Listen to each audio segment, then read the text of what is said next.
Hello everyone. आज के video में हम देखेंगे वर्टिकल सर्कुलर मोशन के कुछ और एग्जांपल। इसके पहले हमने वर्टिकल सर्कुलर मोशन के एग्जांपल में देखा था motion of an object under the influence of motion और vertical circular motion of an point mass under the influence of gravity. तो हम उसी का ही एक नेक्स्ट वर्जन बोल सकते हैं देखने वाले हैं। तो इससे पहले में हमने जो भी टॉपिक देखा था उसमें क्या था, उसमें एक स्ट्रिंग था हमारे पास। ओके, और उस स्ट्रिंग को हमने यहाँ पे एक बॉब अटैच किया था, एक पॉइंट मास, और इसको हमने रोल किया था वर्टिकल सर्कल में। ओके, तो ये टॉपिक हम ऑलरेडी पढ़ चुके हैं।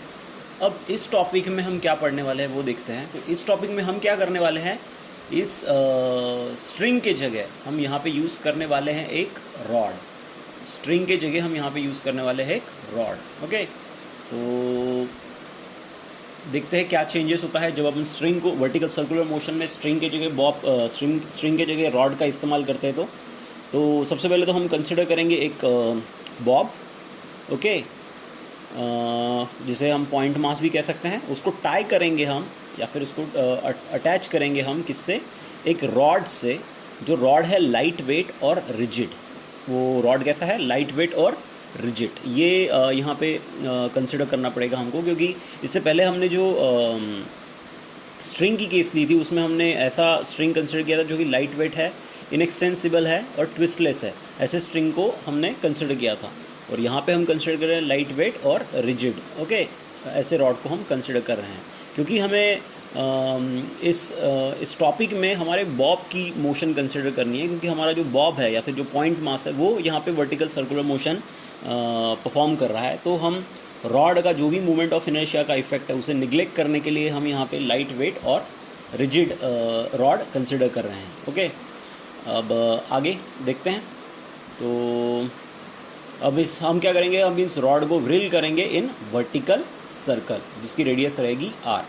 तो आप यहाँ देख सकते हैं, ये हो गया हमारा रॉड।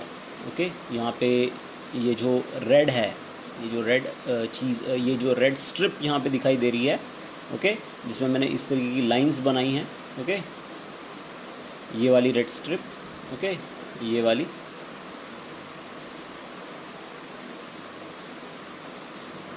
ये जो है ये रेड स्ट्रिप, या फिर ये जो रेड रेक्टेंगुलर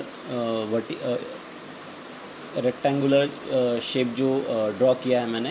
ओके, तो ये हो गया हमारा रॉड यहाँ पर। ओके, तो और यहाँ पे ये जो ब्लू है ये है हमारा बॉब, जिसका मास है m। इसको हम पॉइंट मास भी कंसिडर करेंगे। तो अब इस रॉड को हम करेंगे, अब इस रॉड को क्या करेंगे, हम रिवॉल्व करेंगे कुछ इस तरीके से कि हमारा जो बॉब है वो वर्टिकल सर्कुलर मोशन परफॉर्म करेगा। Okay, under the influence of gravity. और इस रॉड की जो अब यहाँ पे जो रेडियस होगी इस वर्टिकल सर्कुलर की, वो रहेगी r, वो रहेगी r। तो यहाँ पे आप देख सकते हैं कि रेडियस अगर यहाँ पे r है तो आप ये जो डायमीटर होगा या फिर इस रॉड की जो लेंथ होगी वो होगी, जो लेंथ है आएगी रॉड की, वो आएगी ट्वाइस r के बराबर। इसके पहले हम जो भी पोटेंशियल एनर्जी, काइनेटिक एनर्जी के जो भी फॉर्मूले हमने देखे वर्टिकल सर्कुलर मोशन को स्टडी करने के लिए, वो सारे फॉर्मूले यहाँ पे भी अप्लाई होंगे। ओके, तो बस वही फार्मूलों को यूज़ करते हुए आगे बढ़ते हैं। तो अब यहाँ पे आप देख सकते हैं कि जो टेंशन रहेगा रॉड के अंदर का, वो टॉप पोजीशन पे या फिर हाईएस्ट पोजीशन पे डाउनवर्ड डायरेक्शन में रहेगा। ओके, और वेट तो हमेशा डाउनवर्ड डायरेक्शन में होता ही है। तो जो टॉप पोजीशन है यहाँ पे, तो जो यहाँ पे जो टॉप पोजीशन है, इस टॉप पोजीशन में जो भी सेंट्रीपिटल फोर्स एक्ट होगा हमारे इस पॉइंट मास के ऊपर यहाँ पर, वो रहेगा टेंशन T1 और मास mg। सेम प्रोसीजर हम अप्लाई कर रहे हैं जो हम इससे पहले वर्टिकल सर्कुलर मोशन में जब स्ट्रिंग की केस हमने देखी थी, जो यूज़ किए थे हमने कंडीशंस, वही केसेस या वही तरीके के फॉर्मूले हम वही टेक्निक हम यहाँ पे अप्लाई कर रहे हैं। तो at highest position centripetal force is equals to tension, okay, downward, और weight is in the downward direction, तो दोनों भी एडअप होंगे, तो यहाँ पे सेंट्रीपिटल फोर्स दोनों कंबाइन प्रोवाइड करेंगे। तो सेंट्रीपिटल फोर्स यहाँ की जो लीनियर वेलोसिटी रहेगी आपके, लीनियर वेलोसिटी या लीनियर स्पीड जो रहेगी आपके बॉब की यहाँ पर पोजीशन ए पर, वो रहेगी v1, ओके। तो वो रहेगी v1, ओके। यहाँ पे आप देख सकते हैं कि लीनियर वेलोसिटी मैंने यहाँ पे v1 ली है। तो बस उसी से हम सेंट्रीपिटल फोर्स का फॉर्मूला बनाएंगे जो कि आएगा mv1/r। अब यहाँ पे हम बॉटम कंडीशन जो है, बॉटम जो पोजीशन है उसे कंसिडर करेंगे यहाँ पर। तो बॉटम पोजीशन है b, तो बॉटम पोजीशन में जो लीनियर वेलोसिटी रहेगी वो रहेगी v2, ओके, वो रहेगी v2। आप देख सकते हैं यहाँ पर,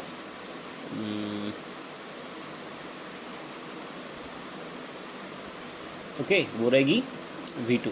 और यहाँ पे जो टेंशन का जो फोर्स है वो है अपवर्ड डायरेक्शन में, वेट का फोर्स है डाउनवर्ड डायरेक्शन में, सेंट्रीपिटल फोर्स हमेशा सेंटर की तरफ होता है। तो यहाँ पे जो नेट फोर्स आएगा centripetal force is equals to वो आएगा T2 माइनस mg, क्योंकि दोनों भी अपोजिट डायरेक्शन में है। तो T2 minus mg, centripetal force यहाँ पे लीनियर वेलोसिटी थी v2, लीनियर स्पीड थी v2, तो सेंट्रीपिटल फोर्स का फॉर्मूला आएगा mv2/r। अब हम यहाँ पे लीनियर वेलोसिटी फाइंड करेंगे अपने बॉब की एट हाईएस्ट पोजीशन और लोवेस्ट पोजीशन। तो हाईएस्ट पोजीशन पे जैसे हमने स्ट्रिंग में देखा था कि वहाँ पे जो टेंशन था वो ज़ीरो था, ओके। जब हमने स्ट्रिंग की केस में, स्ट्रिंग की वर्टिकल, जब स्ट्रिंग हमने यूज़ किया था वर्टिकल सर्कुलर मोशन में, तो वहाँ पे जो टेंशन था इन द स्ट्रिंग वो था ज़ीरो, क्योंकि वहाँ पे अपना जो स्ट्रिंग है वो लूज़ हो जाता है, इसलिए वहाँ पे जो टेंशन था वो हो जाता है ज़ीरो। तो जो भी जो भी आपका ऑब्जेक्ट था, ओके, इसको इस हाईएस्ट पोजीशन से आगे जाने के लिए कुछ मिनिमम वेलोसिटी की ज़रूरत पड़ती थी, जो कि थी वहाँ पे √g r। जब तक आपके ऑब्जेक्ट की जो वेलोसिटी थी वो √g r इतनी या फिर उससे ज़्यादा नहीं होगी, तब तक आपका जो ऑब्जेक्ट था वो इस हाईएस्ट पोजीशन को पास नहीं कर पाता था, ओके। तो ये हो गया स्ट्रिंग की केस में। लेकिन रॉड के केस में थोड़ा अलग होता है, ओके। रॉड के केस में हमने भले ही वहाँ टेंशन कंसिडर किया हो, पर वहाँ पे जब स्ट्रिंग की बात की तो स्ट्रिंग लूज़ हो जाता था एट हाईएस्ट पोजीशन, पर हमारा रॉड जो है, ओके,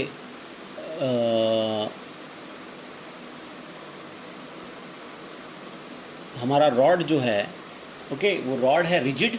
तो रॉड रिजिड है तो वो लूज़ नहीं होगा या फिर वो स्ट्रिंग के जैसे स्लैकन नहीं होगा, ओके। तो जो रॉड है वो रिजिड होने के कारण वहाँ पर हमारा जो बॉब है वो उसी पोजीशन पे रहेगा। वो हमारा जो बॉब है वो सर्कुलर ट्रैक के ऊपर ही रहेगा, ओके। भले ही उसकी वेलोसिटी √g r हो या ना हो, वो हमेशा ही उस पोजीशन पे सर्कुलर ट्रैक के ऊपर बना रहेगा, ओके। सो इसका मतलब ये हुआ कि अगर हम हमारे रॉड को ऊपर की तरफ ले जाते हैं हाईएस्ट पोजीशन के ऊपर और उसे वहीं पे रखते हैं, ओके, और उसकी जो वेलोसिटी है वो समझ लीजिए ज़ीरो है, ओके। जो वेलोसिटी है हमारे बॉब की वो समझ लीजिए कि वो है ज़ीरो, कुछ इस तरीके से। ये हो गया रॉड, ओके, और ये सेंटर, और यहाँ पे हमारा ये हो गया हमारा बॉब। तो हमने क्या किया, हमारे बॉब को ऊपर की तरफ लेके गए, ओके, उसको यहीं पे रखा, यहाँ पे उसकी वेलोसिटी है v = 0। और अगर आपने इस वक्त इस पोजीशन पर आपने उसे पकड़ के रखा है, समझ लीजिए इस पोजीशन पर, हाईएस्ट पोजीशन पर, अगर, और उसकी वेलोसिटी है 0, अगर आपने उसे यहाँ से वहाँ से आपने हाथ हटा दिया, आपने छोड़ दिया बॉब को, तो इस वेलोसिटी v0 के साथ भी आपका जो बॉब है वो नीचे की तरफ आएगा। तो यहाँ पे कोई भी मिनिमम वेलोसिटी वाली कंडीशन नहीं है in the case of rod, जबकि स्ट्रिंग के केस में मिनिमम वेलोसिटी वाली कंडीशन थी जो कि थी √g r। बट रॉड के केस में हमें जो मिनिमम वेलोसिटी वाली ये जो कंडीशन रहती है वो नहीं रहती है, और जो हमारा जो बॉब है वो ज़ीरो वेलोसिटी के साथ भी vertical circular motion highest position पे के ऊपर परफॉर्म कर सकता है। ओके, तो बस हमने वही कंडीशन यहाँ पे इस्तेमाल की है, और हमने जो लीनियर जो हाईएस्ट पे जो मिनिमम वेलोसिटी होती है एट हाईएस्ट पोजीशन उसे फाइंड किया है, वो है ज़ीरो। जो हाईएस्ट वेलोसिटी हाईएस्ट पॉइंट के ऊपर जो लीनियर वेलोसिटी होती है ऑब्जेक्ट की वर्टिकल सर्कुलर मोशन में, इन केस ऑफ रॉड वो होती है ज़ीरो। ओके, और इन केस ऑफ स्ट्रिंग वो होती है अंडर रूट ऑफ GR। तो ये डिफरेंस आपको ध्यान में रखना है, ये मेजर डिफरेंस है दोनों के बीच का। तो आगे बढ़ते हैं। ओके, तो V हाईएस्ट हो गई, मिनिमम वैल्यू ज़ीरो।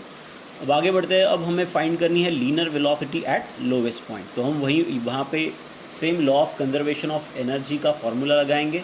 ओके, तो जिसमें हमने देखा था कि जो भी काइनेटिक एनर्जी जो भी हमारे ऑब्जेक्ट की बढ़ी है from position A to B, highest to lowest position, वो किसके बराबर है? वो है decrease in potential energy from A to B। Okay, तो बस यहाँ पे इंक्रीज़ और डिक्रीज़ आपको पता है। इंक्रीज़ और डिक्रीज़ हम कैसे निकालते हैं? हम दोनों के बीच का डिफरेंस लेते हैं। एडिशन करने से हमें इंक्रीज़ और डिक्रीज़ पता नहीं चलता, हमें हमेशा सब्सट्रैक्ट ही करना पड़ता है। कोई चीज़ कितनी बढ़ी या कितनी घटी वो हमें सब्सट्रैक्शन से ही पता चलता है। ओके, तो बस यहाँ पे हमने सब्सट्रैक्शन ही लिया है। तो kinetic energy eight lowest position ज़्यादा है, तो minus kinetic energy eight lowest position, that is kinetic energy at B, minus kinetic energy at A, that is highest position. Same potential energy A के ऊपर ज़्यादा है, तो potential energy at A minus potential energy at B। Okay, जो कि lowest है। बस इनकी वैल्यूज़ पुट करनी है अपने को। So kinetic energy at B is what? Half mv2 square. V2 हो गई linear speed at position B, at lowest position. Kinetic energy at A is equals to half mv1 square, जो कि kinetic energy हो गई eight highest position. यहाँ पे V1 है linear velocity at position A। Potential energy at A is equals to 2mgr। Okay, ये हम already पता है, इसके पहले हम नोट्स में ये देख चुके थे। और जो पोटेंशियल एनर्जी एट B है वो होती है ज़ीरो, क्योंकि जो पॉइंट B है लोवेस्ट पॉइंट वो अर्थ सरफेस के काफ़ी नज़दीक होता है, इसलिए वहाँ पे जो पोटेंशियल एनर्जी होती है वो होती है ज़ीरो।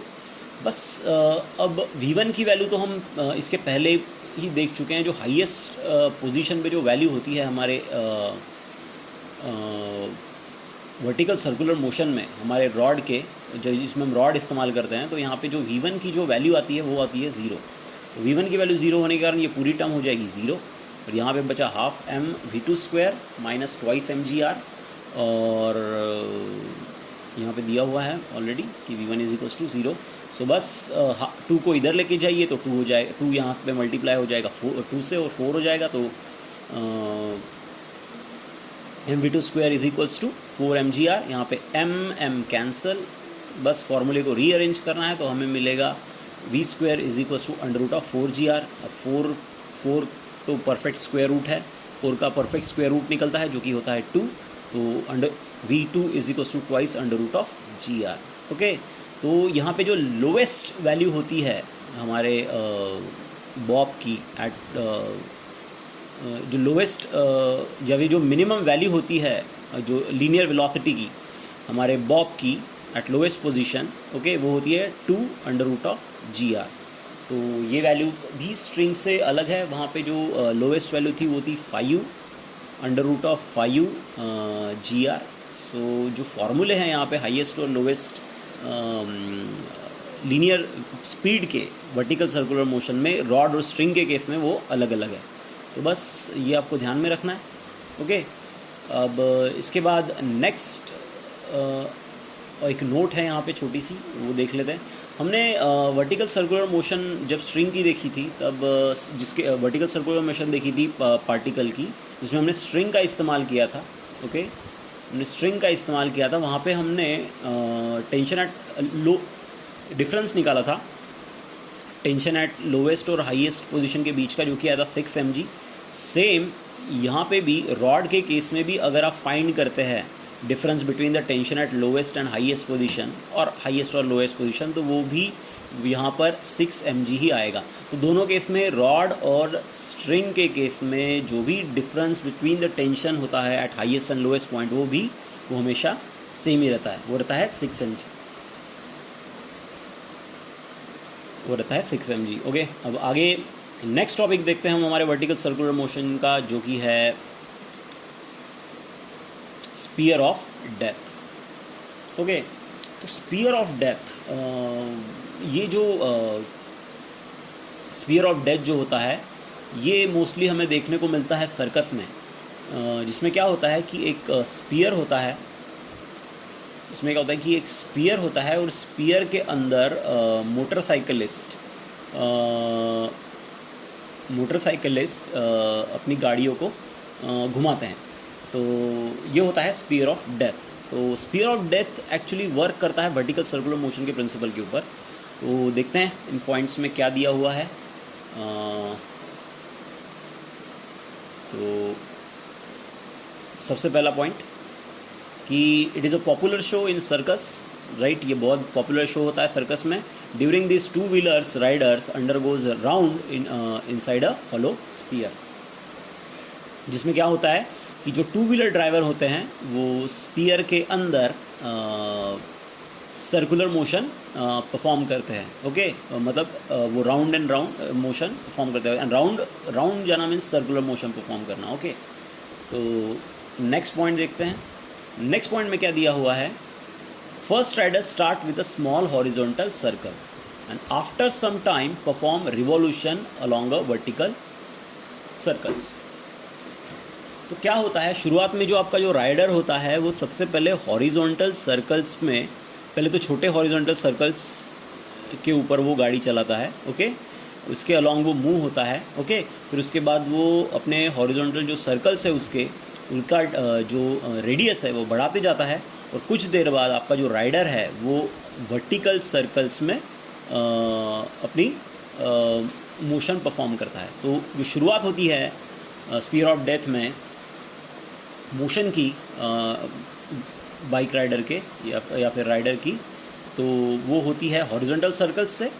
फिर वो उसकी रेडियस बढ़ाते हुए जाता है और कुछ देर बाद वो वर्टिकल सर्कल्स पे भी घूमना शुरू कर देता है।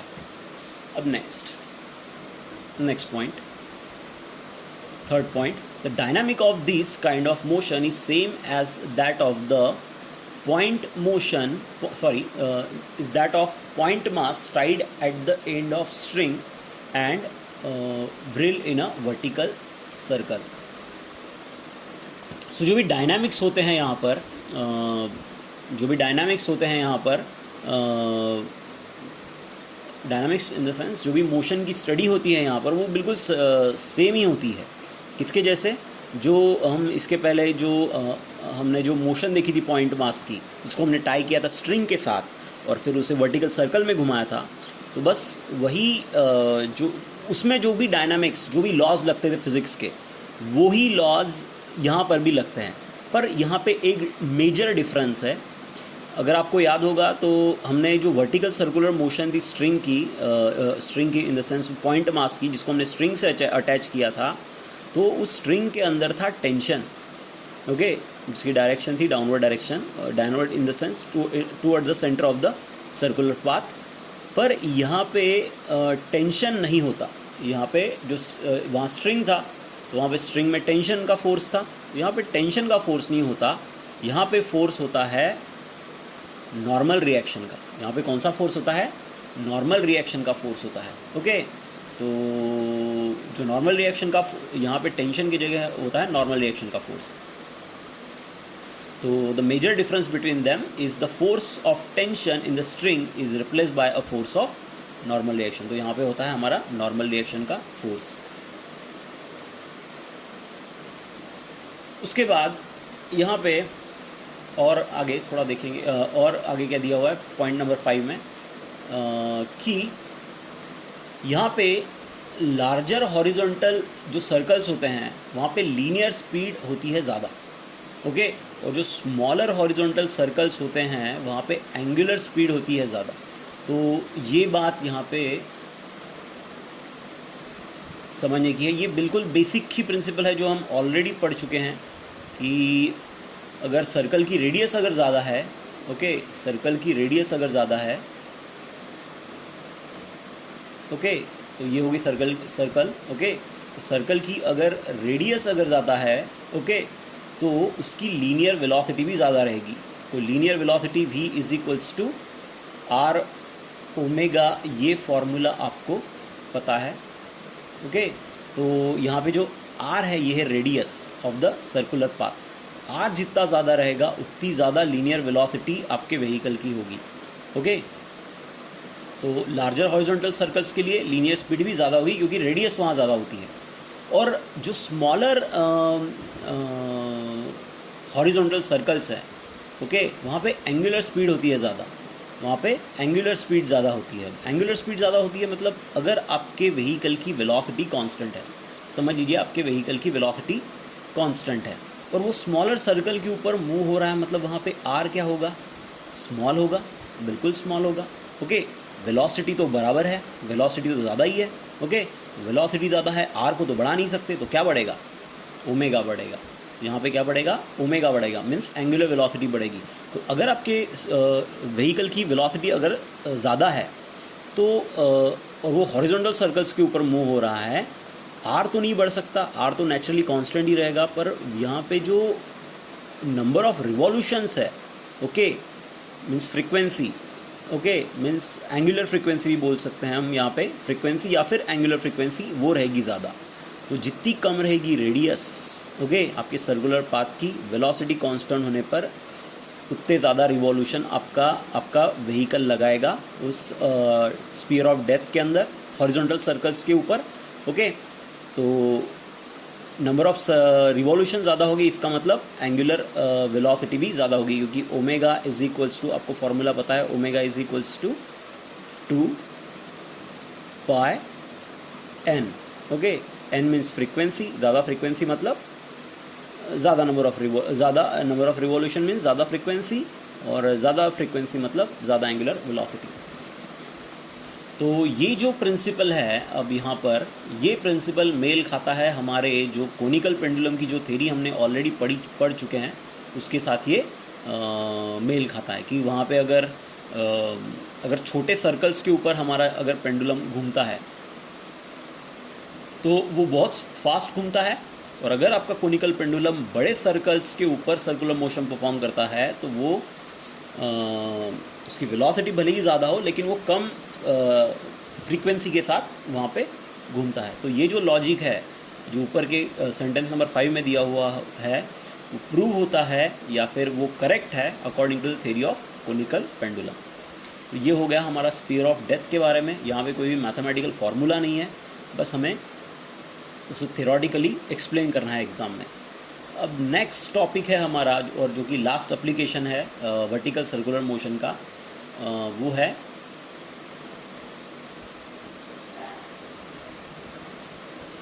है vehicle on the top of convex over bridge. तो कॉन्वेक्स ओवर ब्रिज आपको पता ही होगे। कॉन्वेक्स ओवर ब्रिज मीन्स यहाँ पे जो रोड है आपका, वो रोड है कर्व, मीन्स जैसे कि आप ऐसा समझ लीजिए कि ये आपका व्हीकल है, ये व्हीकल मूव हो रहा है, ओके, ये व्हीकल मूव हो रहा है एक हॉरिजॉन्टल रोड के ऊपर। इसकी मोशन की डायरेक्शन है ये, इस डायरेक्शन में बढ़ रहा है, तो ये रोड स्ट्रेट है। लेकिन अगर ये रोड कुछ इस तरीके से हो गया तो ये रोड हो गया आपका कॉन्वेक्स ओवर ब्रिज। अगर ये कोई ब्रिज है, समझ लीजिए ये कोई ब्रिज है, यहाँ पे ये ब्रिज है समझ लीजिए, तो ये हो जाएगा आपका कॉन्वेक्स ओवर ब्रिज। तो इस व्हीकल के इस तरह के ब्रिज के ऊपर आपका व्हीकल किस तरीके से मूव होता है ये हमें देखना है। अगर आप ध्यान से देखिए तो आपका व्हीकल अगर कॉन्वेक्स ओवर ब्रिज के तरफ ऊपर मूव हो रहा है तो ये सर्कुलर मोशन ही है, ओके। और ये under the influence of gravity हो रही है इसीलिए, और ये वर्टिकल प्लेन में हो रही है इसीलिए ये हो गई आपकी वर्टिकल सर्कुलर मोशन, ठीक है। क्योंकि ये जो जी का फोर्स है, जो भी ग्रेविटेशनल फोर्स है, वो नीचे की तरफ है यहाँ पर, तो जैसे ही ये ऊपर की तरफ जाएगा तो जी का फोर्स इसके ऊपर एक्ट ही होगा। तो ये सर्कुलर मोशन है under the influence of gravity, तो डेफिनेटली ये हमारी वर्टिकल सर्कुलर मोशन ही होगी, ओके। अब आगे बढ़ते हैं। तो सबसे पहले हम कंसिडर करेंगे एक व्हीकल, ओके, जिसका मास है m, हमारा व्हीकल है जिसका मास है m, जो कि मूव हो रहा है एक कॉन्वेक्स ब्रिज के ऊपर, ओके, जिसका मतलब वो परफॉर्म कर रहा है वर्टिकल सर्कुलर मोशन। इस तरीके से ये हो गया हमारा कॉन्वेक्स ब्रिज, ये हो गया हमारा व्हीकल के मोशन की डायरेक्शन, ओके, जो कि सर्कुलर मोशन के जैसी ही है, ओके। और यहाँ पे जो फोर्स एक्ट हो रहे हैं, यहाँ पे वो फोर्सेस आप हम देख लेते हैं। तो यहाँ पे सबसे पहले तो नॉर्मल रिएक्शन का फोर्स है अपवर्ड डायरेक्शन में, क्योंकि mg का फोर्स है डाउनवर्ड डायरेक्शन में। तो जो mg का फोर्स है वो एक्ट होगा हमारे किसके ऊपर, हमारे रोड के ऊपर, ओके, जो कि रहेगा डाउनवर्ड डायरेक्शन। तो वेट का जो फोर्स है आपके व्हीकल का वो एक्ट हो रहा है रोड सरफेस के ऊपर, जो कि है डाउनवर्ड डायरेक्शन में। सेंट्रीपिटल फोर्स की जो डायरेक्शन है वो भी डाउनवर्ड डायरेक्शन में रहेगी, क्योंकि सर्कुलर ट्रैक का सेंटर नीचे की तरफ रहेगा ओवर ब्रिज के लिए, कॉन्वेक्स ओवर ब्रिज के लिए। और नॉर्मल रिएक्शन का फोर्स जो है वो एक्ट होगा in the opposite direction of mg, जो कि परपेंडिकुलर रहेगा आपके रोड सरफेस को, ओके। तो आगे बढ़ते हैं, ओके। तो at the top position, okay, अब हमें यहाँ पे देखना है कि जो भी सेंट्रीपिटल फोर्स एक्ट हो रहा है हमारे व्हीकल के ऊपर इस मोशन के दौरान, वो सेंट्रीपिटल फोर्स का फॉर्मूला कैसे आएगा। तो बस यहाँ पे n की डायरेक्शन और mg की डायरेक्शन आप देख सकते हैं, दोनों अपोजिट है, और सेंट्रीपिटल फोर्स की डायरेक्शन रहेगी डाउनवर्ड डायरेक्शन में। बस हमें डायग्राम के ऊपर से निकालना है वही, centripetal force is equals to what, mg, centripetal force is equals to what, mg minus n, that is normal reaction, क्योंकि दोनों अपोजिट डायरेक्शन में है। यहाँ पे mg है वेट ऑफ व्हीकल, n है नॉर्मल रिएक्शन। तो अब यहाँ पे आप देख सकते हैं कि सेंट्रीपिटल फोर्स, अगर समझ लीजिए आपके व्हीकल की जो वेलोसिटी है, जो लीनियर वेलोसिटी है यहाँ पर, ओके, ये हो गई v। तो यहाँ पे जो सेंट्रीपिटल फोर्स इसके ऊपर एक्ट हो रहा है उसका फॉर्मूला होगा mv square by what, mv square bye, यहाँ पे रेडियस हमने r ली हुई है, या फिर स्मॉल r भी इस्तेमाल कर सकते हैं। तो यहाँ पे हम लेंगे mv स्क्वायर बाय, ओके। तो यहाँ पे हम रेडियस थोड़ी चेंज कर देते हैं, या कैपिटल R की जगह हम स्मॉल r रेडियस कंसिडर करेंगे, क्योंकि हमने एक्सप्रेशन में स्मॉल r रेडियस यूज़ की है, ओके।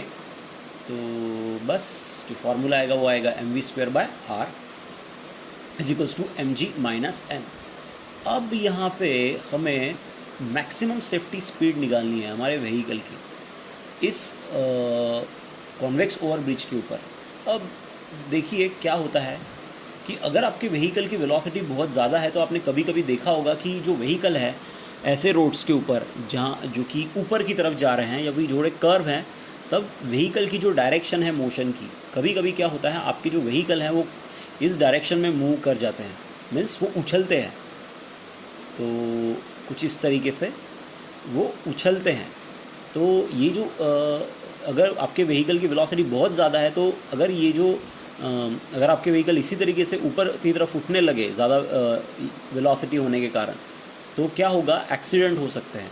तो बस हमें उसके लिए हमारे व्हीकल की जो वेलोसिटी है वो कितनी रखनी चाहिए कि हमारा जो व्हीकल है, या फिर कितनी ज़्यादातर कितनी रखनी चाहिए, उसके एक्सप्रेशन को हम यहाँ पे देखने वाले हैं। लेकिन अगर आपके व्हीकल की जो वेलोसिटी है ये बहुत ज़्यादा हो गई, या फिर उस मैक्सिमम लिमिट से ज़्यादा हो गई, ओके, जिस मैक्सिमम लिमिट के साथ आपका जो व्हीकल है वो उस रोड को चिपक के रहता है, उससे ज़्यादा अगर होगी तो आपका व्हीकल ऊपर की तरफ उठेगा या फिर टेंजेंशियल डायरेक्शन में मूव करेगा, ओके।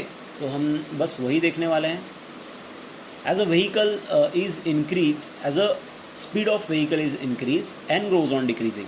तो क्या होता है, अगर आपके व्हीकल की वेलोसिटी अगर बढ़ गई तो क्या होगा, व्हीकल की वेलोसिटी बढ़ने पर क्या होगा कि जो n का जो फोर्स है वो कम होते जाएगा, क्योंकि ज़्यादा वेलोसिटी होने पर क्या होगा कि जो कांटेक्ट होगा आप व्हीकल और रोड सरफेस के बीच का वो हो जाएगा कम। तो अगर व्हीकल की वेलोसिटी बढ़ गई तो जो रोड सरफेस और व्हीकल के बीच का अगर कांटेक्ट अगर कम हो गया तो n जो है, जो नॉर्मल रिएक्शन का फोर्स एक्ट हो रहा है आपके व्हीकल के ऊपर, वो भी हो जाएगा कम, ओके। तो ये पॉइंट यहाँ पे समझना है। यहाँ पे दिया हुआ है normal reaction takes place only when vehicle is in contact with the road.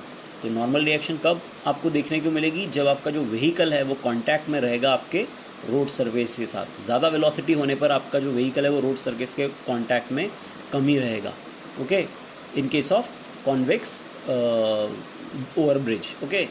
तो दस फॉर जस्ट मेंटेनिंग कॉन्टैक्ट, अब आपको just contact maintain, just contact maintain रखना है, मीन्स आपका जो व्हीकल है वो जस्ट कॉन्टैक्ट में है, ओके, दोनों के बीच में, ओके, जस्ट कॉन्टैक्ट में आने वाला है, या फिर दोनों के बीच जस्ट कॉन्टैक्ट में मीन्स वहाँ पे जो नॉर्मल रिएक्शन का जो फोर्स आएगा वो आएगा ज़ीरो। जस्ट कॉन्टैक्ट मीन्स वो कॉन्टैक्ट में नहीं है, वो जस्ट पास में है, जस्ट आपका जो व्हीकल है वो सरफेस के पास में, जो भी आपका रोड सरफेस है उसके पास में, ओके, उसके कॉन्टैक्ट में नहीं है, ओके, उसके जस्ट पास में है, ओके, जस्ट इसको हम जस्ट कॉन्टैक्ट बोलेंगे कि जस्ट पास में आया है आपका व्हीकल रोड सरफेस के, ओके, जो आपका रोड सरफेस है उसके जस्ट जो टायर्स है आपके व्हीकल के वो जस्ट पास में है रोड सरफेस के, उससे कॉन्टैक्ट में नहीं है, जस्ट कॉन्टैक्ट बोलेंगे उसे, ठीक है। तो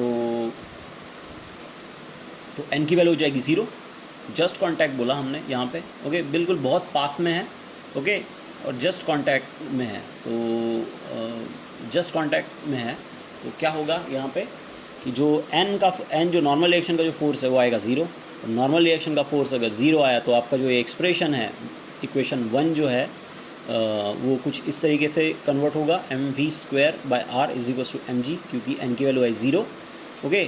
तो बस इसे सॉल्व करना है, यहाँ पे mm कैंसिल और v की जो वैल्यू आएगी वो आएगी √rg, तो जो मैक्सिमम वेलोसिटी यहाँ पे होगी वो आएगी आपके व्हीकल की, वो आएगी √rg। ये एक्सप्रेशन सेम है